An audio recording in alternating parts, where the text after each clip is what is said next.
Hello and welcome back to another episode of Interesting Stuff, the Homeschool Educational Supplement, where we dive deep down into topics that other people sometimes just pass by on and forget about, but we think they're worth noting.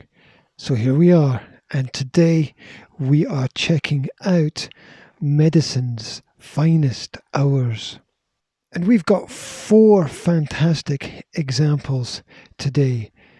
So without further ado, let's explore this topic together. Now, it's obvious from the world we see around us every day that there have been many amazing advances in the world of medicine since human beings have been able to expand their ideas, think independently, and enjoy freedoms. And it's often the case that scientists, mathematicians, and doctors, whom we associate with particular developments in certain fields, are not necessarily the first to make those discoveries that we hear about. It's often the case that they're just the best at communicating what they have found out. And as we look back through history, we often find out that perhaps those who were publicized the most were not the ones who actually made the most important findings. However, what is not in doubt is that any new discovery in a field makes development that much easier. And it's this development that explains the exponential growth and the speed of human advancement and achievement over the last 100 years. And today, we're going to narrow this down to look at 4 specific examples, all of which happened in the 19th century. And we begin in 1804 with the first surgery under anesthetic, which was performed by Japanese surgeon Hanaoki Seishu. Hope I got that pronunciation right. Anyway, let's learn more. So Hanaoka studied medicine in Kyoto and became a medical practitioner in Wakayama Prefecture. And through his studies, he learned traditional Japanese medicine alongside Dutch imported European surgery. And as a result of this mix, he was the first surgeon in the world who used a general anesthesia in surgery, and also the first man who dared to operate on cancerous tumors in the human body. And the story of his work and discoveries begins with the fact that he was intrigued when he learned about Hua Tuo's Mephesian potion.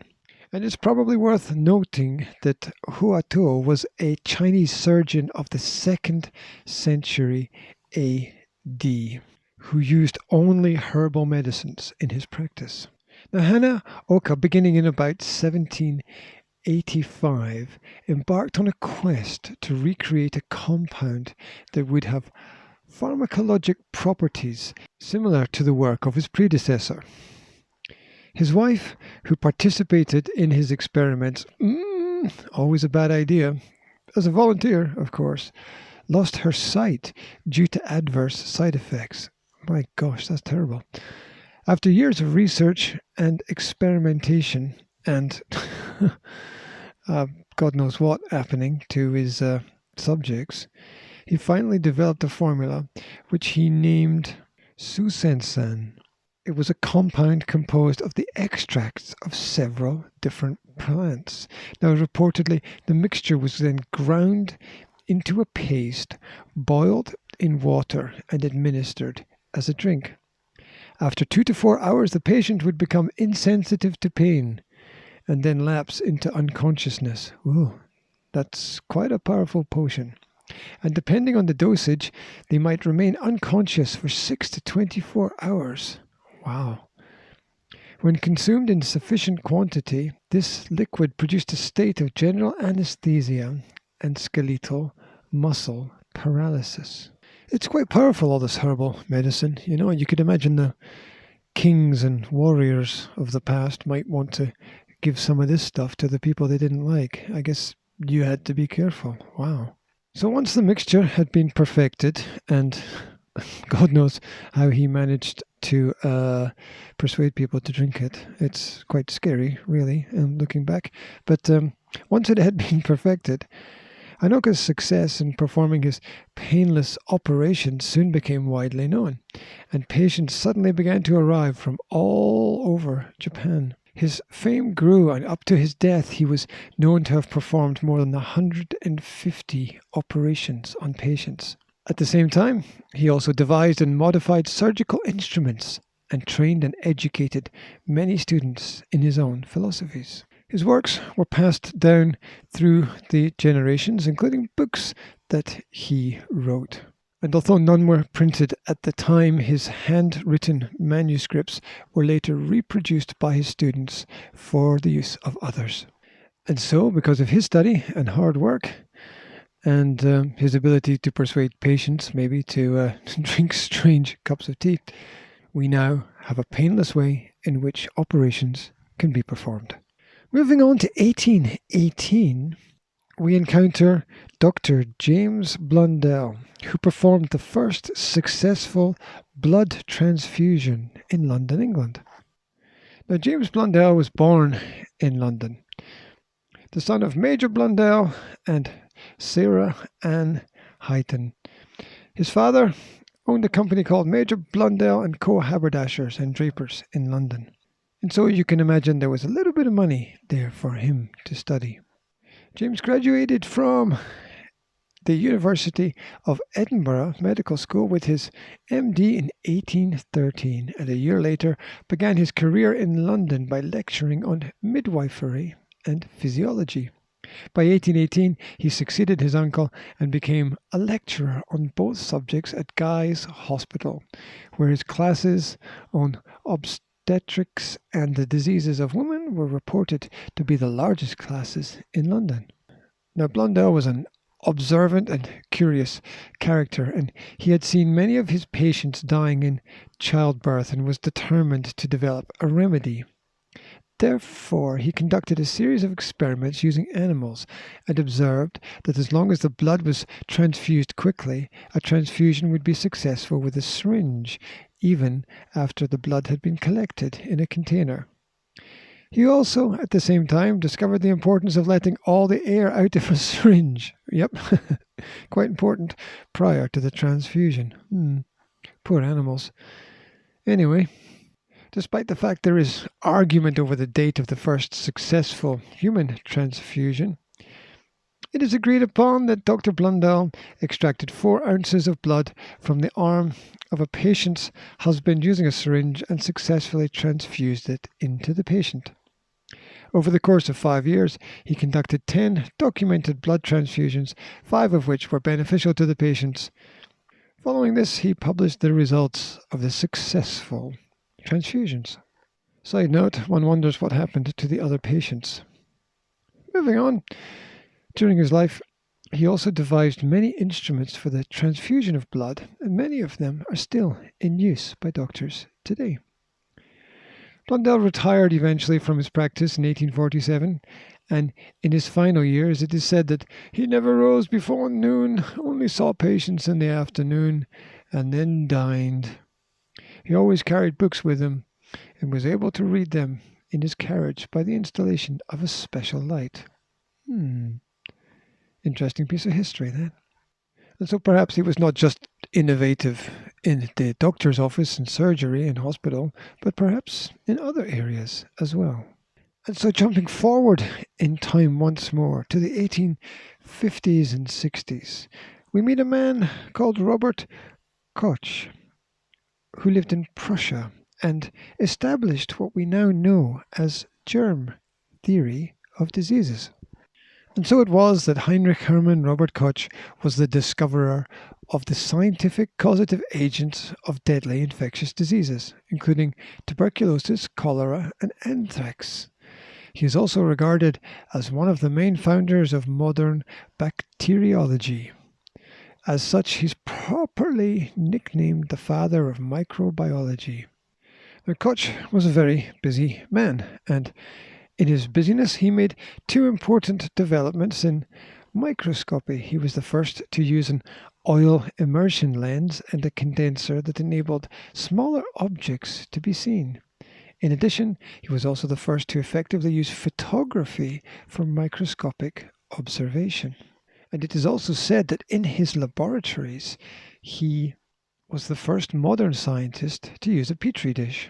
And so, alongside his pioneering work with anthrax, tuberculosis, and cholera, perhaps he is most famous among surgeons today for his study of acquired immunity.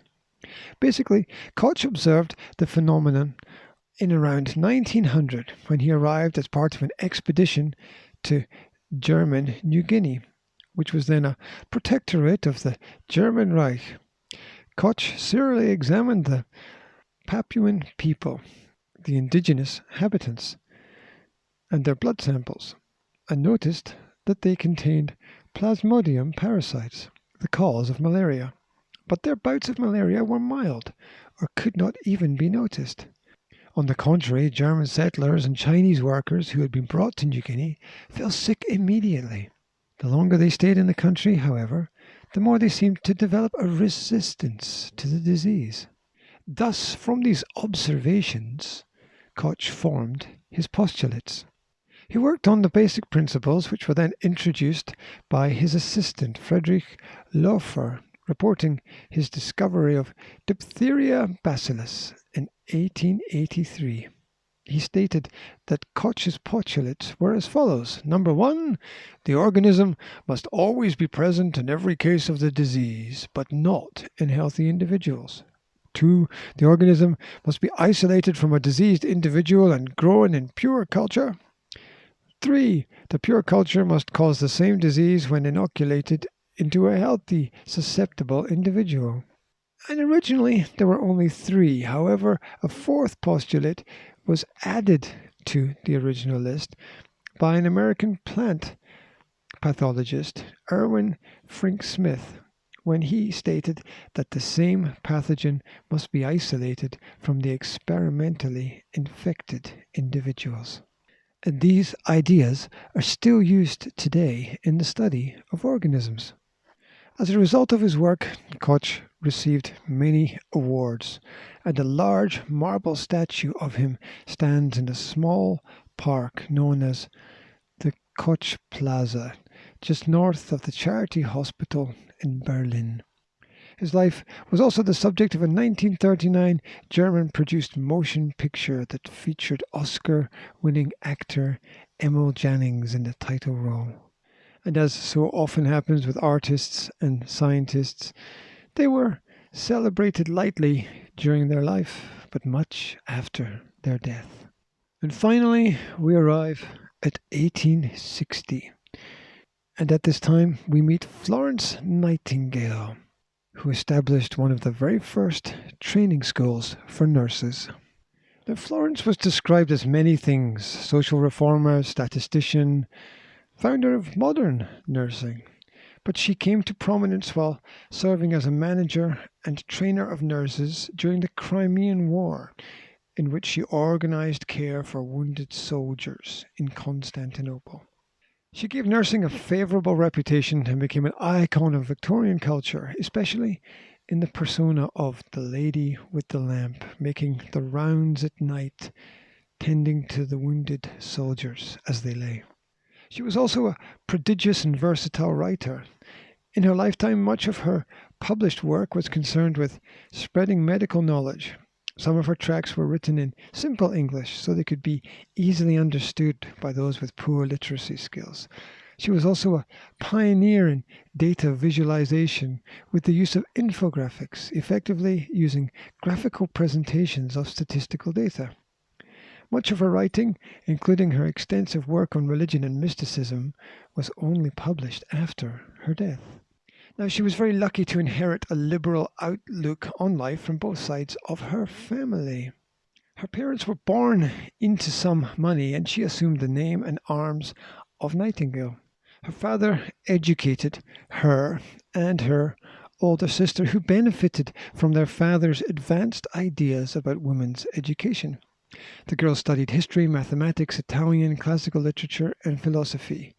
And from an early age, Florence, who was perhaps the more academic of her and her sister, displayed an extraordinary ability for collecting and analyzing data, which she would use to great effect. Of course, her most famous contribution in life came during the Crimean War, which became her central focus when reports got back to Britain about the horrific conditions for the wounded at the military hospitals. Britain and France had entered the war against Russia on the side of the Ottoman Empire. And in October 1854, Florence Nightingale and a staff of 38 women volunteer nurses that she had trained, which included 15 Catholic nuns, were sent to help the soldiers in the Ottoman Empire. When she got there, she formed the opinion that the death rates were due to poor nutrition, lack of supplies, stale air, and the overworking of the soldiers. After she returned to Britain and began collecting evidence before the Royal Commission on the Health of the Army, she came to believe that most of the soldiers at the hospital were killed by poor living conditions. This experience influenced her later career when she advocated sanitary living conditions as of great importance. Consequently, she reduced peacetime deaths in the army and turned her attention to the sanitary design of hospitals and the introduction of sanitation into working-class homes. In her lifetime, she exhibited a gift for mathematics from an early age and excelled in the subject under the tutelage of her father. Later, she became a pioneer in visual presentation of information and statistical graphics. She used methods such as the pie chart, which had first been developed by William Playfair in 1801. And while we now take things like that for granted, it was a relatively novel method of presenting data and information at the time. She left a lasting legacy in nursing and in hospitals. In fact, there are 4 hospitals named after her. There are also a variety of museums and monuments dedicated to her work. A statue of Florence stands in Waterloo Place, Westminster, in London, just off the famous Mall. There are 3 statues of her in Derby, in England, and there's even a pub named after her. Interestingly, Florence Nightingale's voice was saved for posterity in a phonograph, an early record recording from 1890 preserved at the British Library Sound Archive. The recording, made in aid of the Light Brigade Relief Fund and available to hear online, says, "When I am no longer even a memory, just a name, I hope my voice may perpetuate the great work of my life. God bless my dear old comrades of Balaclava and bring them safe to shore. Florence Nightingale." And if you look around carefully, you'll also find her name linked to theatres, films, television series, banknotes. There's even an aircraft named after her as well. And so that's it for today's scientific interesting stuff. I hope there was something new in there for you. Maybe a new name, maybe a new place, maybe a new nugget of information. As always, you will find some comprehension questions posted under the video. And if you want a different topic, just let me know and I'll try and bring it to you. Wherever you are, whatever you're doing, I wish you a fantastic day and I'll speak to you again soon. Take care.